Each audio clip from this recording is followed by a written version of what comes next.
Приветствую всех зрителей телеканала Якутия-24. С вами Марфирина Алексеева в программе News on Air. Сегодня в выпуске о начале старта сезона охоты в Якутии. Посмотрим старые традиционные якутские бытовые экспонаты. Узнаем, как развить в ребенке талант на примере реальных семей Якутии. Будут новости из Арктики. Также расскажу, когда будут отдыхать россияне на майских выходных. Давайте начнем. Почти напротив Кангаласского мыса на правом берегу Лены у села Хамустах находится небольшая пристань Сотинцы. Рядом с ней разместился музей деревянного зодчества «Дружба». Этот музей посвящен давней дружбе жителей Ленского края с русским народом. В парке воссозданы памятники деревянного зодчества Якутии 17-19 веков. Так, там находится дом купца Басова 19 века. В нем располагается музей, обладающий большой экспозицией по истории Якутии, старые фотографии, обстановка интерьеров, домашняя утварь, оружие и многое другое. Здравствуйте, дорогие телезрители. Меня зовут Анна Григорьевна Добрецова, я главный хранитель музея-заповедника «Дружба». У нас много экспонатов. И именно хотим рассказать экспонат новый, который приобрели по целевой программе. Это сосуд для приготовления кумыса, сделанный из бычьей кожи. Сделала народный мастер Ущалданского Луси село Наяхы Гоголева Харатина Ивановна по канону 18 века. Копия. Этот сосуд для приготовления кумыса, сделанный бычьей шкурой. Нити – это сухожилия. Мутовка сделана из березы, а ремень сделан из конских волос по технике тангалай.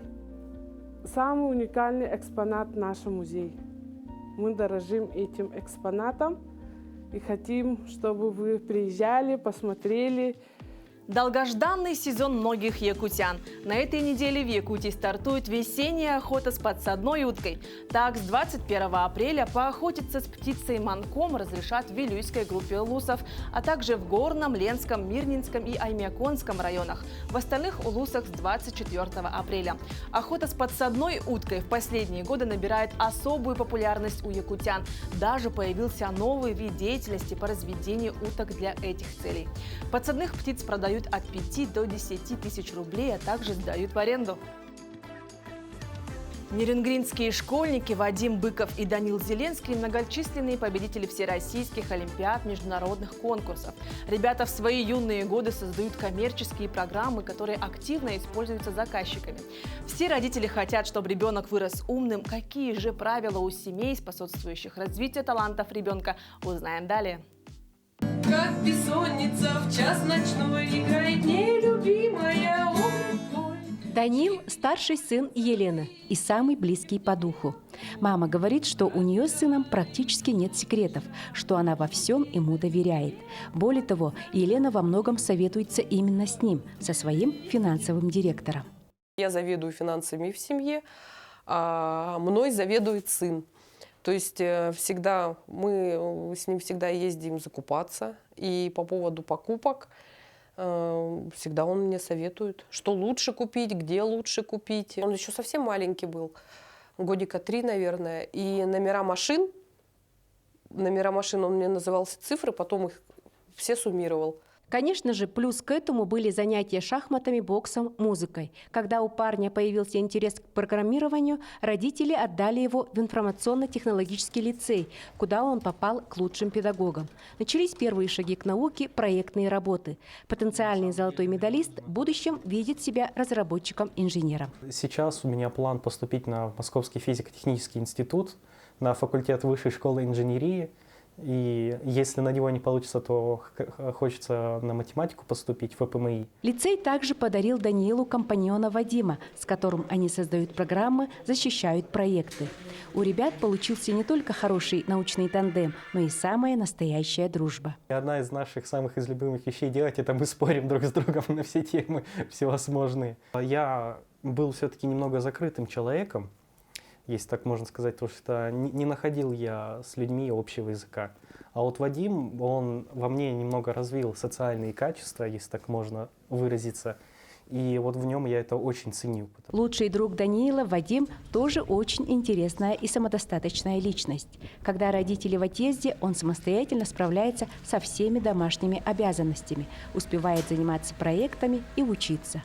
Еще в начальной школе ко мне подошла моя первая на тот момент научная руководительница Раиса Валерьевна и сказала: давай заниматься проектами. Мы с мамой подумали, согласились с радостью. Это был такой интересный опыт. Мы выступили на лицейской конференции.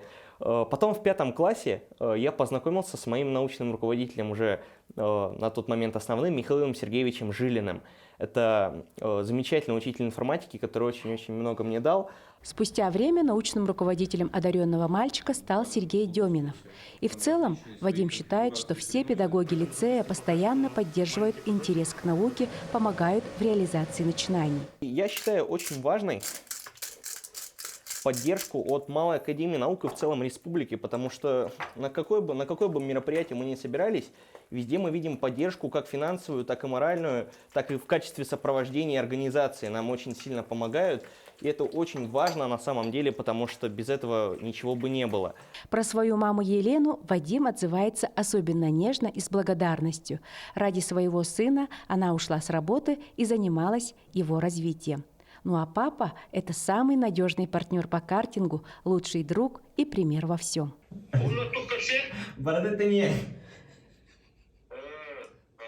Дело в том, что мои родственники как раз-таки родились в Татинском Улусе, в селе Этыкёль, поэтому для меня это является очень важным. И однажды Минагем, мой дед, сделал мне очень важный подарок. Подарил мне вот такую книжечку замечательную. Для меня она является спутником с этого момента, потому что на всех конференциях неизменно у меня в рюкзаке лежит определенный набор вещей, и среди них обязательно лежит эта книжечка. Я ее постоянно читаю, потому что очень важно знать как раз-таки язык родной земли, на мой взгляд, и своих родственников.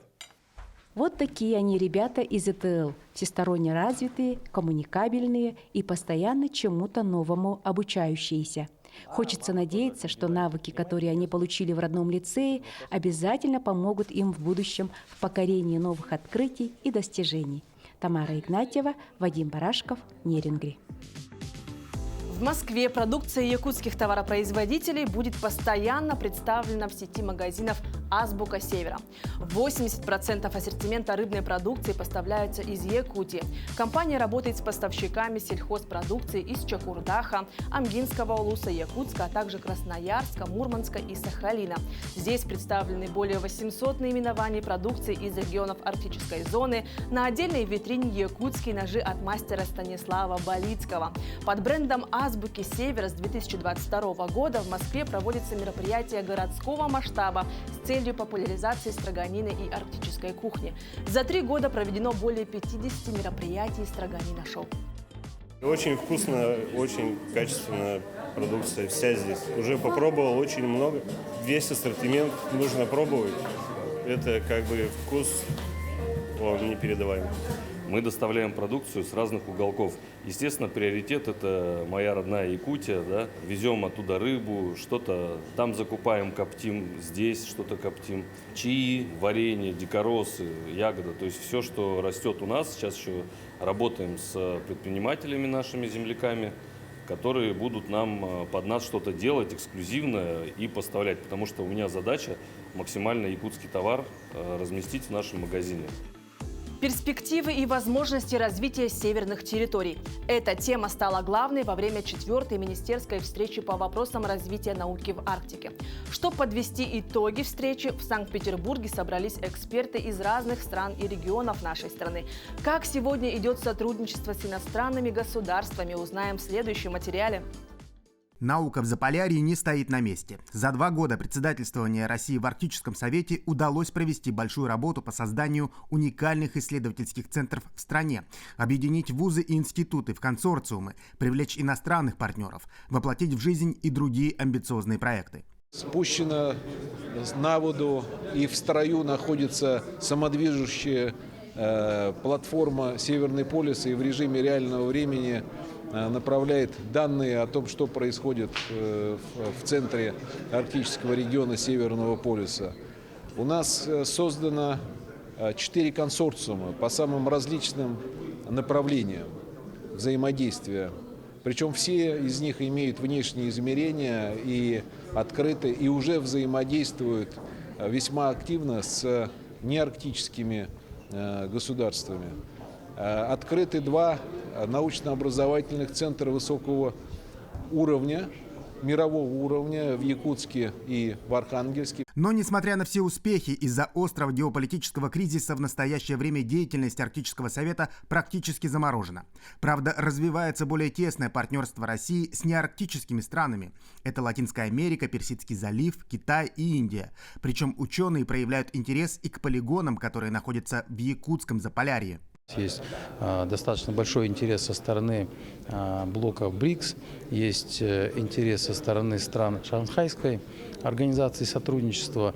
И я думаю, что мы в любом случае будем только расширять это взаимодействие, потому что мы видим, что и в Китае, и в Бразилии, и в Индии есть, во-первых, свои стратегии по присутствию в Арктике, есть свои планы по изучению. 11 мая 2023 года должна состояться официальная передача председательства в Арктическом совете от нашей страны к Норвегии. В этой связи участники министерской встречи в Петербурге выразили уверенность в том, что научные изыскания в Арктике можно и нужно осуществлять только на основе совместных международных усилий. Максим Кардозу, Григорий Николаев, Санкт-Петербург. Ну а в конце программы давайте узнаем, как мы будем отдыхать на майские праздники. Итак, майские праздники. Сколько же выходных предусмотрено в 2023 году? В этом году не предусмотрено длинных майских каникул. В текущем году в России не предусмотрены привычные длинные майские каникулы. Всего в мае будет 11 нерабочих дней, из них 3 праздничные. Так как праздник весны и труда выпадает на понедельник, отдыхать россияне будут 3 дня – 29-30 апреля и 1 мая. 4-дневные выходные ожидают россиян в связи с празднованием Днем Победы с 6 по 9 мая. Ну что ж, до первых праздничных выходных осталось всего чуть больше недели. А пока трудимся и одновременно планируем, как мы будем проводить весенние праздники.